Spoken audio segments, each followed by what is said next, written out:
Most people never see it coming, not because they weren't warned, not because the signs weren't there, but because they fundamentally misread what they were dealing with from the very beginning. Carl Jung spent a lifetime studying the architecture of human relationships, who we become to each other, what we owe each other, and what happens when that trust is catastrophically broken. And what he discovered about empaths and betrayal is something that will make you rethink every interaction you've ever had with the most feeling person in your life. Because there is one mistake, just one, that transforms an empath from your greatest ally into something you will spend years trying to recover from losing. And by the end of this, you will know exactly what it is and why, once it happens, it cannot be undone. First, let's establish something Jung understood with absolute precision. The empath is not naive. This is the foundational misreading that cost people everything. The empath sees you. They saw you early, accurately, and in far more detail than you ever saw yourself. They noticed the inconsistencies in your stories. They felt the shift in your energy before you knew it had shifted.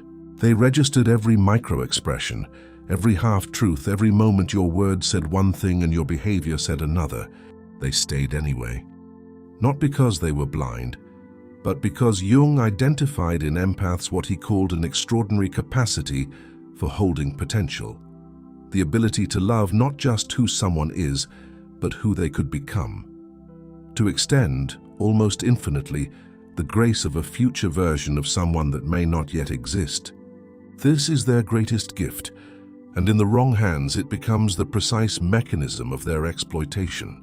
Jung observed that every relationship operates within what he called a psychological contract, an unspoken architecture of trust, reciprocity, and mutual recognition. Most people are never fully conscious of this contract. They simply feel its presence when it's honored, and its absence when it's broken.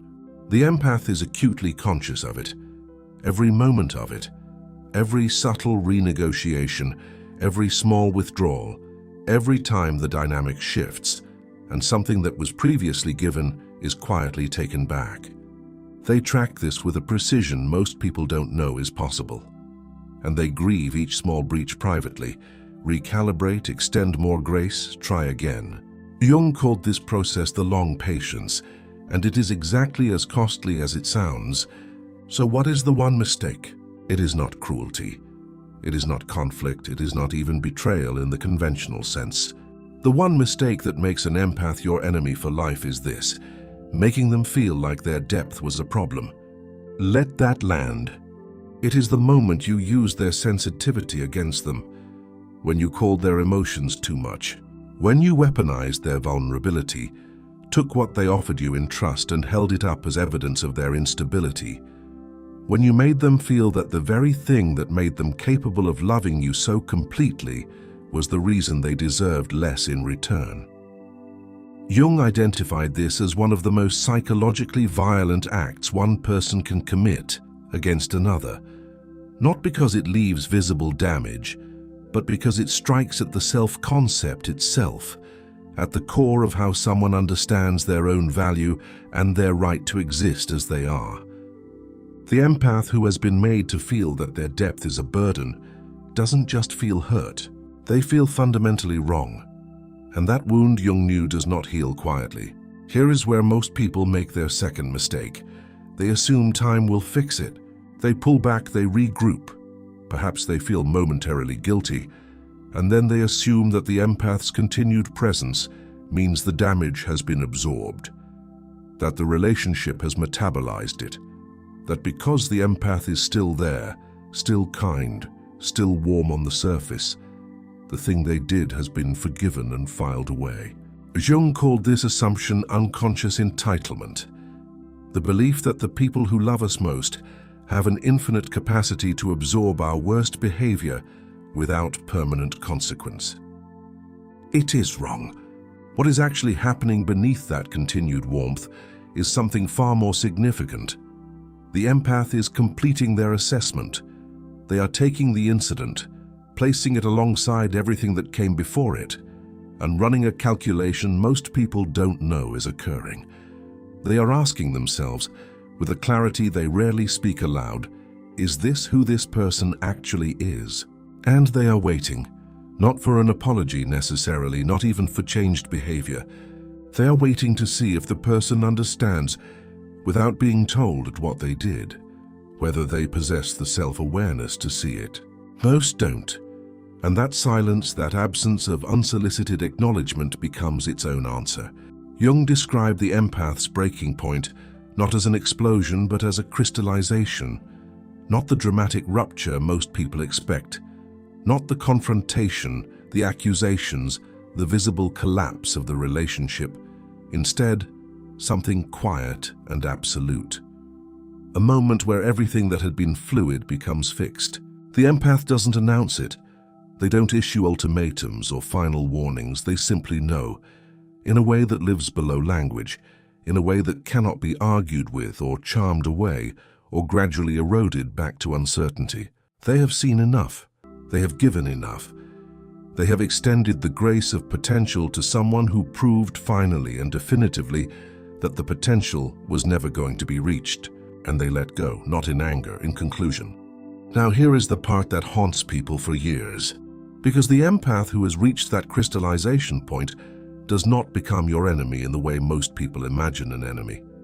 They don't retaliate. They don't campaign against you. They don't carry visible bitterness you can point to and dismiss as their problem. They do something far more unsettling. They withdraw their perception of you entirely. Jung observed that the greatest gift an empath unconsciously offers is their attention, the quality of being truly, fully seen by someone with the emotional intelligence to understand you at depth. Most people have never experienced this from anyone else. They don't even know they've been receiving it until it stops. When the empath disengages, they take that perception with them, and what remains in its absence is not hatred, not drama, not the satisfying clarity of open conflict. What remains is irrelevance. The empath no longer wonders about you, no longer hopes for you, no longer carries you in the private space where they once held everything that mattered to them. You become, in the most precise Jungian sense, psychologically absent from the only mind that ever truly held you. And that loss, the loss of being genuinely known, is one most people don't even have the vocabulary to name until it's already permanent. Jung said that the most consequential thing any person can do is choose who they allow into their interior world. The empath, by nature, opens that world wide. They offer it without calculation, without conditions, with a generosity that most people, raised in the transactional architecture of ordinary relationships, have no framework to receive properly. To be trusted with that depth is not a small thing. Jung understood it as one of the rarest privileges one human can extend to another. And to make someone feel that their depth was a burden, to take that offering and turn it into a weapon, is to commit the one error that cannot be walked back. Not because the empath is unforgiving, but because they are finally, irreversibly done forgiving what was never meant to be repeated. They will not hate you. They will not haunt you. They will simply continue, becoming more themselves, more whole, more sovereign with every step away from you. And you will spend a long time understanding exactly what you lost.